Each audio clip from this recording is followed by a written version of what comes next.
He turned off the TV, so I turned my life back on. Welcome to my channel. I share real-life inspired stories every day about dignity, boundaries, and quiet strength. If stories about standing up for yourself resonate with you, please like and subscribe. Now, let me take you back to the moment everything changed. The remote clicked, and the screen went black. Not slowly, not accidentally, with intention. I was sitting in my green velvet armchair, the one I bought 15 years ago with my very first Social Security check after my husband died. It had been a hard winter back then, lonely, quiet, heavy. But that chair felt like a promise, a place where I could sit without serving, without explaining, without being needed. The news had been murmuring softly. Coffee steamed on the end table. The kitchen smelt faintly of peach cobbler cooling on the counter. Peace. Then the front door slammed.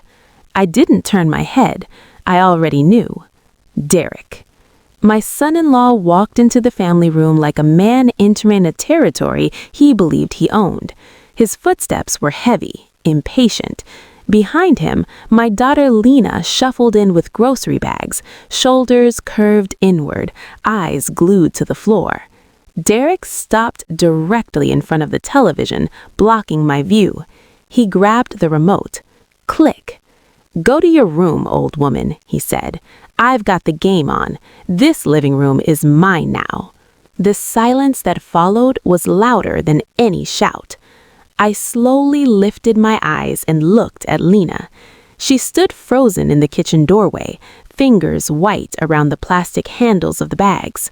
Our eyes met for just a second. I waited. I waited for her to say, "Don't speak to my mother like that. This is her house. Turn the TV back on." She said nothing. She lowered her head and adjusted one of the bags, pretending something inside needed fixing.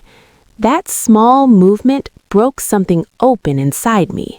Not anger, not sadness, clarity.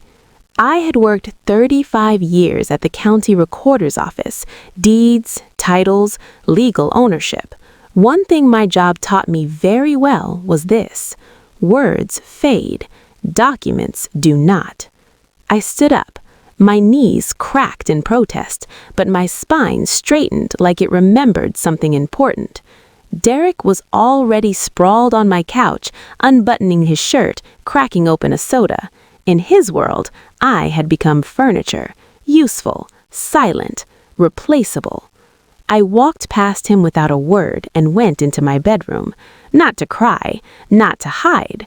I opened the bottom drawer of my dresser and pulled out a stiff leather folder tied with a blue elastic band. Inside were papers yellowed at the edges, but stronger than steel. The deed. Owner, Celeste M. Everson. Just my name, always had been. I picked up my keys.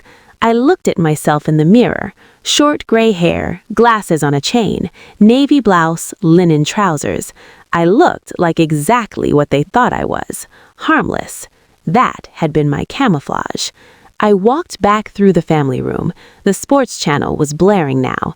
Derek didn't even look at me. "Taking a stroll, Celeste, at your age?" I didn't answer. I unlocked the front door and stepped outside. I closed it quietly, firmly, like placing a period at the end of a sentence. Outside, the air